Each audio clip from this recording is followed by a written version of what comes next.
I thought my best friend cared about me, until I realized I was just her safety net. So when she tried to use me one last time, I let her destroy her own reputation, without saying a single word. I always believed that loyalty was something you earned, not something you demanded. That's why, when I met Kara 10 years ago in college, I thought I had found a once-in-a-lifetime friend. She was loud, charming, unpredictable, and somehow always managed to pull me into her orbit. People gravitated toward her, like moths around a flame that burned too bright to last. I was a quieter one, organized, reliable, the kind of friend who shows up early, brings snacks, reminds you of deadlines, and keeps your secrets even after you stop being friends. Carrie used to joke, "You're my emotional support human," and I'd laugh like it was funny. I should have realized then that her teasing wasn't jokes. It was the truth bleeding through. Everyone warned me about her. She uses people. My roommate said, "She's fun but selfish," another friend added. Even my mom once commented, "Sweetheart, that girl, she takes more than she gives."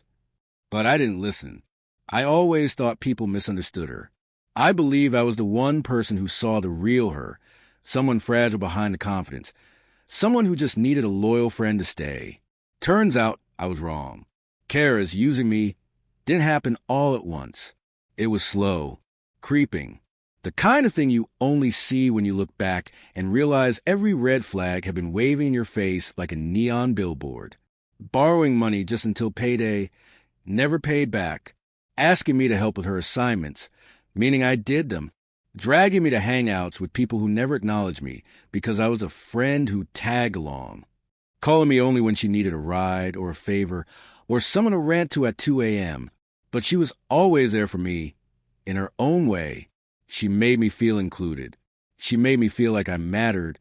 So I ignored the exhaustion, the imbalance, the tiny stings every time she forgot my birthday but expected me to plan her parties. The real breaking point came later, years after college, when we were both working adults, pretending we had our lives together. I had landed a stable job in digital marketing. Kara bounced between gigs, but she always spun it like an adventure.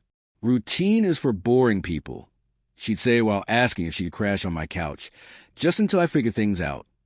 I said yes. I always said yes. Then came the promotion. I'd worked for years. Late nights, proposals, projects no one else wanted. When I got the email saying I was being moved to lead coordinator for a new brand campaign, I screamed. I jumped. I called my mom. I called my sister. And I called Kara. She picked up on the fourth ring, sounding annoyed. "Can you make it quick? I'm getting my nails done." "I got promoted," I said, still buzzing. There was a pause, a long one. Then she said, "Oh, nice. Anyway, guess what? Tyler texted me." That was it. "No, congrats." "No, I'm proud of you." Nothing. She went straight into a story about a guy she wasn't even dating. I realized then, she didn't care about my happiness unless it benefited her somehow. Still, I stayed.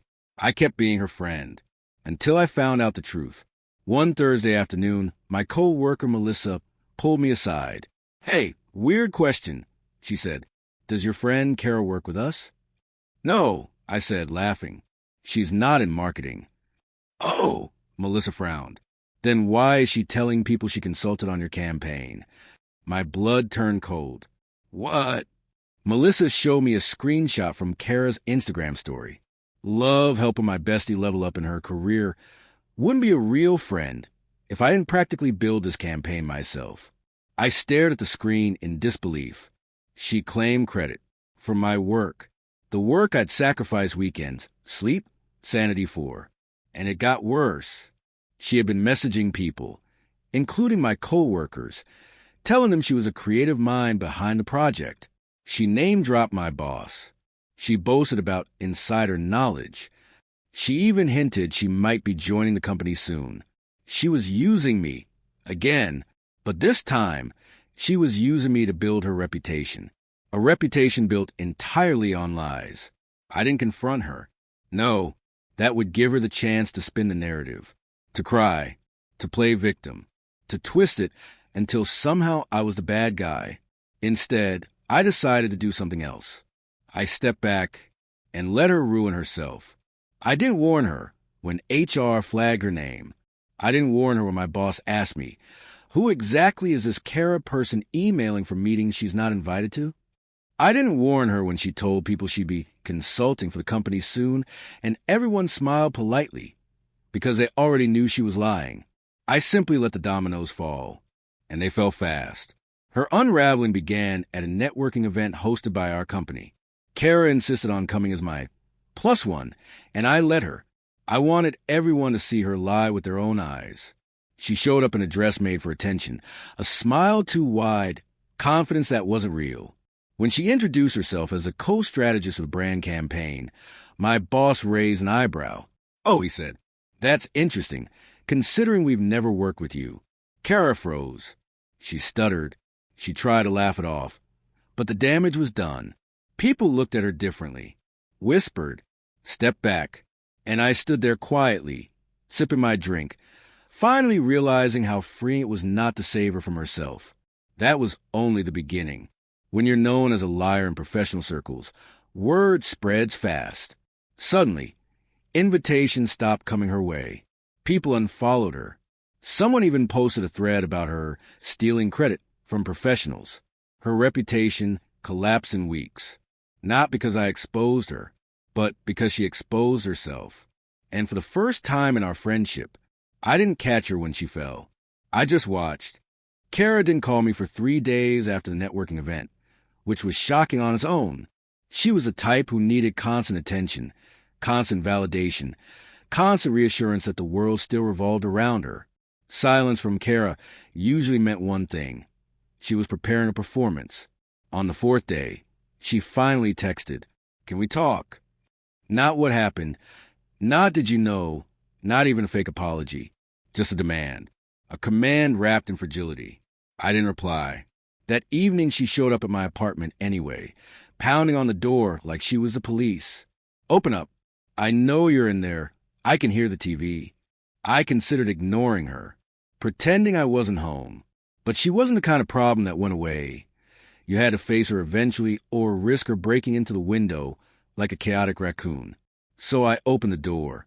She stormed inside without waiting. "Why didn't you tell me your boss would be there?" I looked like an idiot. I blinked. "Kara, it was a company event. Of course my boss was there." "That's not the point," she snapped. "You set me up." There it was. The shift.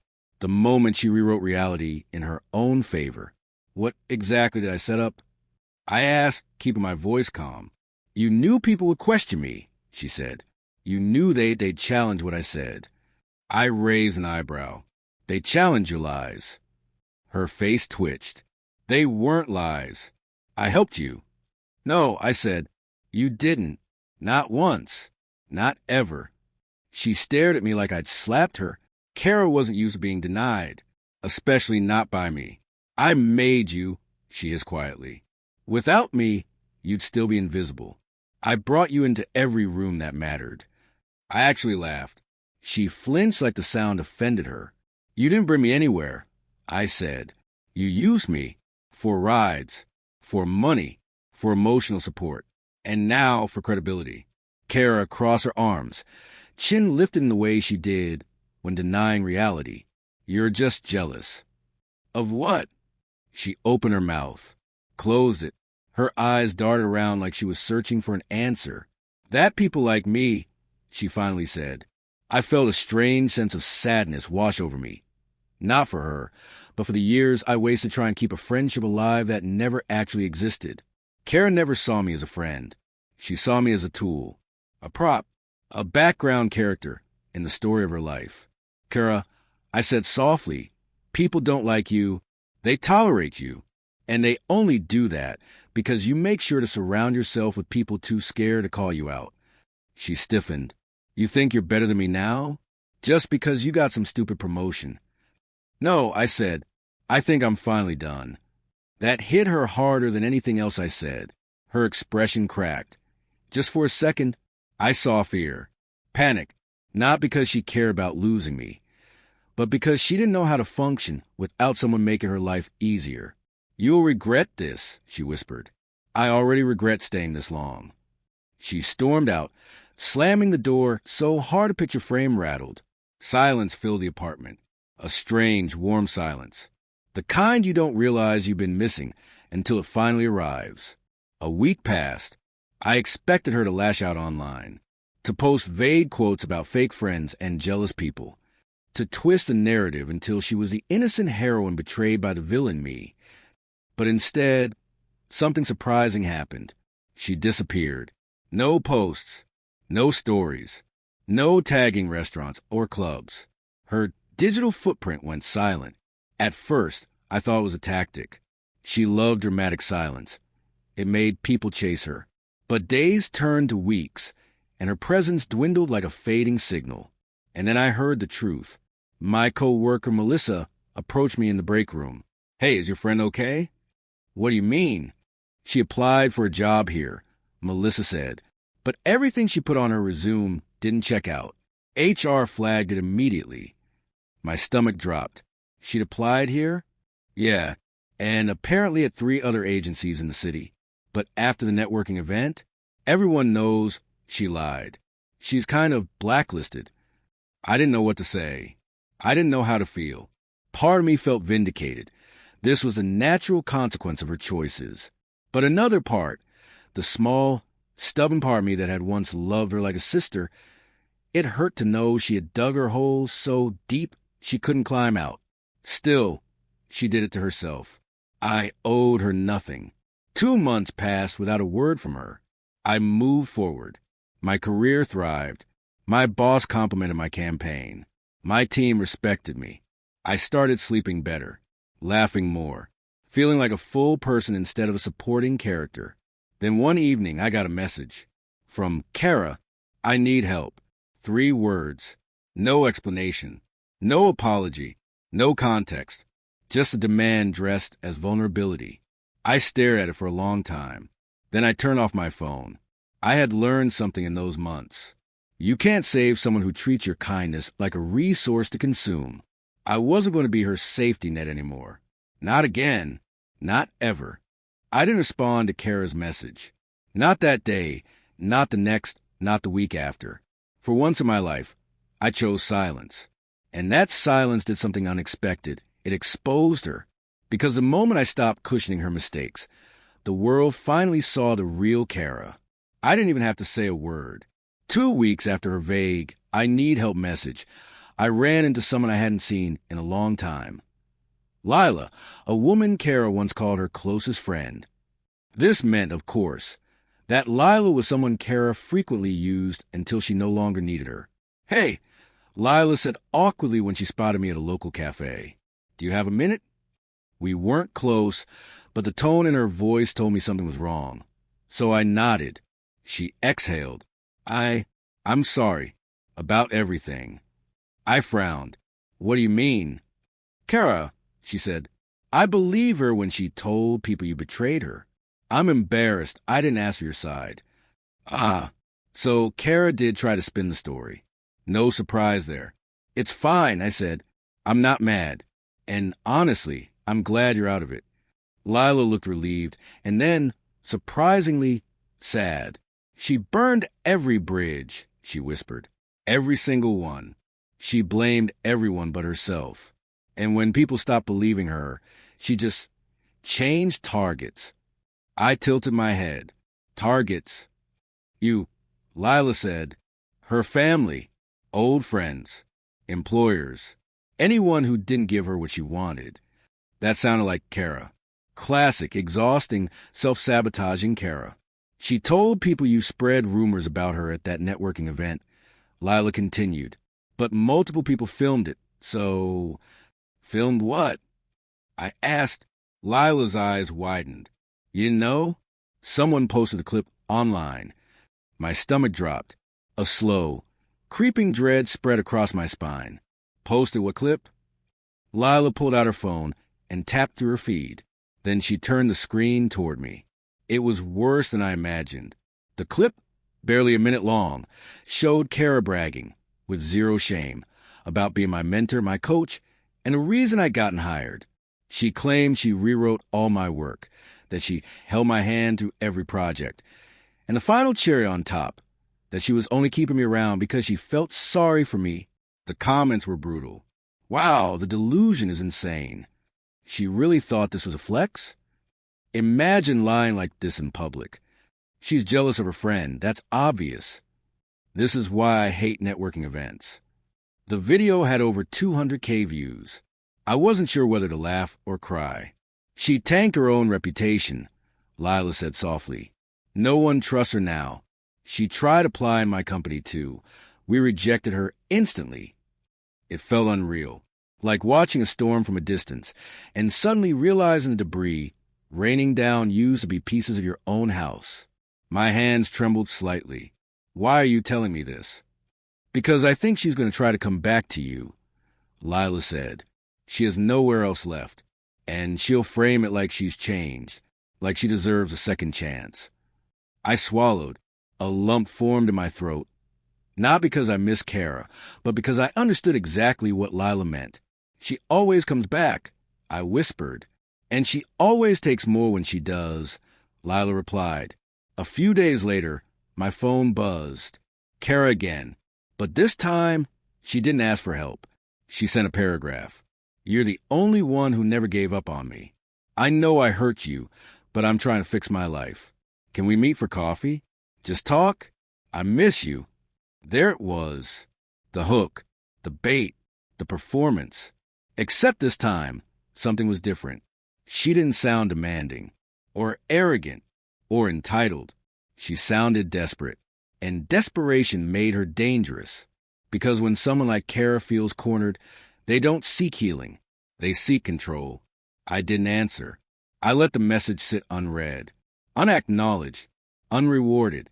And for the first time in our friendship, I didn't feel guilty. 3 days later, my boss stopped by my desk. You know that viral clip? He said, casually. The one with your friend?